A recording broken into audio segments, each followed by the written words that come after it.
are manufacturing motor and controller for EV two-wheelers. We are established in 2021 and started production in 2022.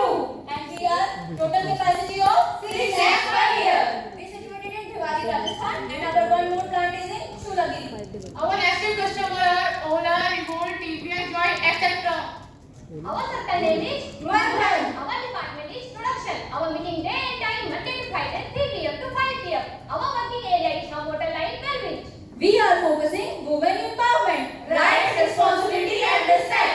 Team introduction. I am team leader Pooja. I am team member Tejaswini. I am team member Anjali. I am team member Divya. I am team member Raksha. And our team coordinator is Nisa Yogita. हमने अपने project को implement करने के लिए quality circle के 12 steps को follow किया है, जिसमें हमने अपने टीम मेंबर्स को कुछ रोल्स एंड रिस्पांसिबिलिटी डिफाइन किए हैं. Just like Tejaswini and Divya for data collection, Anjali and Raksha for data farming और पूजा ने हमें सभी डिपार्टमेंट के साथ कोऑर्डिनेट किया है.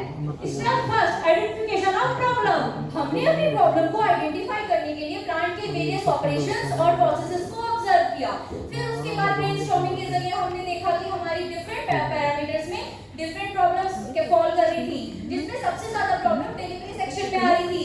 और इसी के रिगार्डिंग ऑलरेडी हमारी दूसरी क्यूसी टीम काम कर रही है. इसलिए हमने सोचा कि हम अपनी नेक्स्ट प्रॉब्लम जो कि कॉस्ट से रिलेटेड थी उसको सेलेक्ट किया. हमने अपनी प्रॉब्लम को कैटेगराइज करने के लिए हमने चेक शीट का यूज किया, जिसमें हमने अपनी प्रॉब्लम को ए, बी और सी कैटेगरी में डिवाइड किया. एबीसी कैटेगरी, आखिर ये एबीसी कैटेगरी होती क्या है? ए कैटेगरी की प्रॉब्लम को हम अपने टीम मेंबर के साथ मिलकर सॉल्व करते हैं. बी कैटेगरी की प्रॉब्लम को सॉल्व करने के लिए हमें अदर डिपार्टमेंट की हेल्प की जरूरत होती है. और सी कैटेगरी की जो प्रॉब्लम होती है उसको सॉल्व करने के लिए हमें टॉप मैनेजमेंट की हेल्प की जरूरत होती है.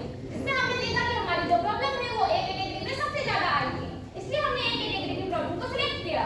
Step 2, selection of problem. हमने अपने लास्ट 6 मंथ्स के डेटा को स्टडी किया, जिसमें हमने देखा कि हमारे डिफरेंट सेक्शंस पे डिफरेंट रिजेक्शंस आ रही थी.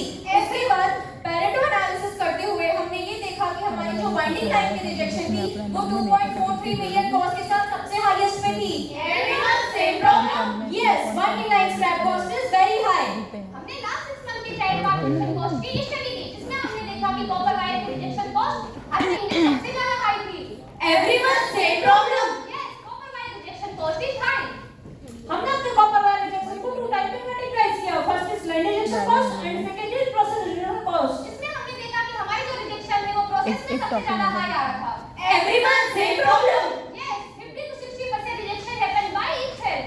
इसी के बिहाफ में हमने अपना प्रोजेक्ट सेलेक्ट किया. Our project is to reduce the copper process scrap cost of winding line. Step number 3, define the problem. Our problem is the highest copper process rejection cost at winding line. What is rejection cost? Motor manufacturing करने के दौरान जब motor NG आती है तो उसका rework करते हैं. रिवर्क में हम उसमें से एनजी पार्ट निकालकर ओके पार्ट रीअसेंबल करते हैं और उसमें एक न्यू कॉस्ट ऐड हो जाती है. उसी को रिजेक्शन कॉस्ट कहते हैं. What is process cost? Motor को मैन्युफैक्चर करने में जो अदर कॉस्ट इंक्लूड होती है, जैसे man power cost, electricity cost, by design process scrap cost और पार्ट स्क्रैप कॉस्ट, इन सभी कॉस्ट को ही प्रोसेस स्क्रैप कॉस्ट कहते हैं. नेक्स्ट मैं आपको थोड़ा सा समझाऊंगी कि एक्स्ट्रा कॉपर वायर कहां स्क्रैप हो रहा था हमारे प्रोसेस में. मोटर के फ्रंट और रियर साइड के साथ मोटर असेंबली रेडी होती है. इलैबोरेशन व्यू में हमारे पास दो चीजें नहीं होती हैं, stator and rotor. After winding process के बाद हम अपना नेक्स्ट प्रोसेस करते हैं जो है as a convection cutting wire process. उसमें हम अपनी एक्स्ट्रा कॉपर वायर को कट करते हैं. वही कॉपर वायर हमारा स्क्रैप होता है. Step 4, analyze the problem. ये हमारी लाइन का प्रोसेस फ्लो चार्ट है. इसमें हम सबसे पहले इंसुलेटर रिंग से AIP testing, soft adhesive to soft press, UPW connection to magnetize. को देगा प्रोसेस फ्लो चार्ट तो ठीक है, हम सबको ये बताओ कि प्रॉब्लम अगर कहां हो रही थी. वाइंडिंग लाइन पे. वाइंडिंग लाइन पे. वहां तो इतने सारे प्रोसेस हैं, वाइंडिंग लाइन पे कहां हो रही थी. कॉइल वाइंडिंग पे. हमने अपने प्रॉब्लम को डिस्क्राइब 5.2x में किया. What is the problem? Excessive line rejection cost. Why this problem? Copper process rejection cost high. Where is the problem? At winding line.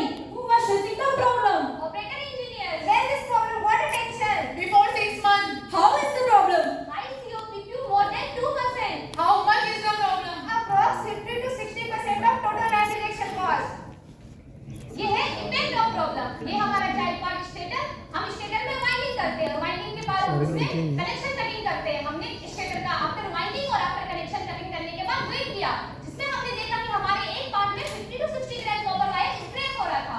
क्या हम एक पार्ट में 50 to 60 ग्राम कॉपर स्क्रैप कर रहे थे? यस, हमारे एक चिप का जो प्रोडक्शन है वो 1200 नंबर्स ऑफ पार्ट है, जिसमें हम एक पार्ट में 50 to 60 gram copper wire scrap कर रहे थे. और हमारी जो एक दिन का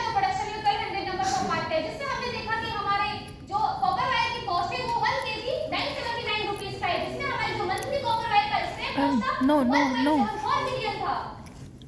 step 5 identification of causes and validation. हमने अपने सभी पॉसिबल कॉजेज की वैलिडेशन के लिए फिश बोन डायग्राम का यूज किया। इसके थ्रू हमने सीखते हैं man, machine, material, method, measurement and mother nature से रिलेटेड सभी प्रॉब्लम्स को कैटेगराइज किया है।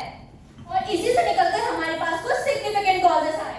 और हमने अपने सभी पॉसिबल कॉजेज की वैलिडेशन के लिए डिफरेंट टाइप्स ऑफ ट्रायल लिए, जैसे कि first cylinder alarming position NG and second forward cylinder position NG.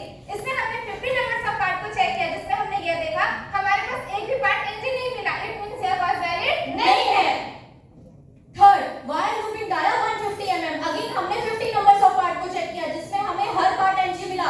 It means ये कॉज हमारा वैलिड है। और कॉपर वायर स्पूल में variation.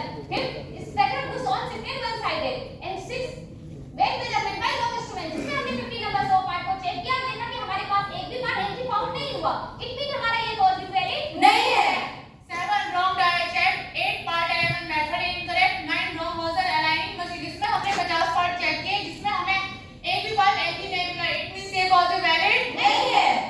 10 copper wire dia oversize stator outer dia oversize. इसमें हमने अगेन 50 नंबर्स ऑफ पार्ट को check किया, जिसमें हमने यह देखा कि हमारा एक भी पार्ट एनजी नहीं मिला। इट मींस यह वाज वैलिड नहीं है। Step 6 find out root cause, हमने अपने सभी वैलिड कॉजेज के रूट कॉज को फाइंड आउट करने के लिए वाई एनालिसिस का यूज किया है। Why wire looping dia highlight side due to looping circle more. Why? looping circle more due to centering holder cylinder, why centric holder cylinder pressing friction outer diameter more. Why By machine design. इससे हमें यह action idea सामने निकल कर आया है कि हमें अपने प्रेसिंग फिक्शन के आउटर डायमीटर को रिड्यूस करने की जरूरत है। Step 7 data analysis. Data analysis करते हुए हमने सिमुलेशन बेस पे कुछ ट्रायल्स किए, जैसे कि हमने अपनी प्रेसिंग फिक्सर को 100 mm, 70 mm and 50 mm OD पे सेट किया। हमने ये देखा कि हमारी जितनी भी ट्रायल्स थे उसमें वायर जो है वो प्रेसिंग फिक्सर के साथ स्टक हो रही थी, इसीलिए हमारे ये सारे ट्रायल्स अनसक्सेसफुल रहे। ट्रायल नंबर 4, इसमें हमने अपने प्रेसिंग फिक्सर को 50 mm आउटर डायल टेपर के साथ चेक किया। इसमें हमने यह देखा कि हमारी जो कॉपर वायर है वो प्रेसिंग फिक्सर के साथ स्टक नहीं हो रही थी, साथ ही हमारे स्क्रैप का वेट भी रिड्यूस हो रहा था। इट मींस यह ट्रायल सक्सेसफुल है। step 8 solution finding, हमने अपने सॉल्यूशन डेवलपमेंट के लिए प्रोसेस इंजीनियरिंग टीम की हेल्प ली। उनके थ्रू हमने अपने प्रेसिंग फिक्सर को 50 mm आउटर डायल टेपर के साथ इंप्लीमेंट किया। Step 9 forcing people resistance. अपने प्रोजेक्ट को इम्प्लीमेंट करते समय हमें किसी भी डिपार्टमेंट से किसी भी तरीके का रेजिस्टेंस का सामना नहीं करना पड़ा। Step number 10 trial implementation. पहले हमारी वाइंडिंग मशीनों में 150 mm की प्रेस प्लेट का यूज करते थे, जिससे हमारी जो वायर का लूपिंग सर्कल का डायमीटर है वो बहुत बड़ा होता था। और आफ्टर कनेक्शन कटिंग के बाद हमारे पास जो कॉपर वायर का स्पेस था वो बहुत ज्यादा होता था। आफ्टर इंप्लीमेंटेशन हमने अपनी सभी वाइंडिंग मशीनों में अपने प्रेस प्लेट के डायमीटर को 150 mm से रिड्यूस करके 50 mm किया, और हमारी जो वायर का लूपिंग सर्कल का डायमीटर है वो भी रिड्यूस हुआ, साथ ही साथ हमारा स्प्रेड भी रिड्यूस हुआ, और हमारे जो स्टेप की कॉस्ट थी वो भी रिड्यूस हुई। Step number 11 regular implementation. Regular implementation करते हुए हमने अपनी सोर्स ऑफ रिक्वायरमेंट शीट को अपडेट किया और ये स्टैंडर्ड फिक्स किया कि अब हम जब भी न्यू मशीन परचेज करेंगे वो 50 mm के टेपर के साथ ही परचेज करेंगे। सेकेंडली हमने अपनी tool history card and 4M change management board को भी अपडेट किया। हॉरिजॉन्टल डिप्लॉयमेंट करते समय हमने अपनी सभी वाइंडिंग मशीनों पे 50 mm प्रेस प्लेट का इंप्लीमेंट किया। Step number 12 follow up and review. जैसा कि हमने आपको बताया था कि इस पूरे प्रोजेक्ट को कंप्लीट करने के लिए हमने माइलस्टोन चार्ट प्रिपेयर किया था, उसको हमने एज पर प्लान एग्जीक्यूट किया। एग्जीक्यूशन तो सब ठीक है, लेकिन इस समय बेनिफिट क्या क्या हुए? हमारी जो एक शिफ्ट का प्रोडक्शन है वो 1200 नंबर्स ऑफ पार्ट का है, जिसमें हम एक पार्ट में 50 to 60 gram copper wire scrap करते थे, और हमारी जो एक शिफ्ट का कॉपर वायर की जो रिजेक्शन कॉस्ट थी वो 1.74 मिलियन मंथली थी। और आफ्टर इंप्लीमेंटेशन हमारी जो पार्ट में कॉपर वायर स्क्रैप हो रहा था वो 50 to 60 ग्राम से रिड्यूस हो गए 32 ग्राम हो रहा है, और हमारी जो कॉस्ट है वो भी 1.74 मिलियन से रिड्यूस हो गए 0.9 मिलियन हो गई। और इस पूरे प्रोजेक्ट से हमारी जो कॉस्ट है वो रिड्यूस हुई, प्रोडक्टिविटी और क्वालिटी इंप्रूव हुई, और इसी के साथ साथ हमें कुछ टैंजिबल बेनिफिट्स हुए, जैसे कि हमने ईयरली सेविंग की 10.10 मिलियन अप्रॉक्स,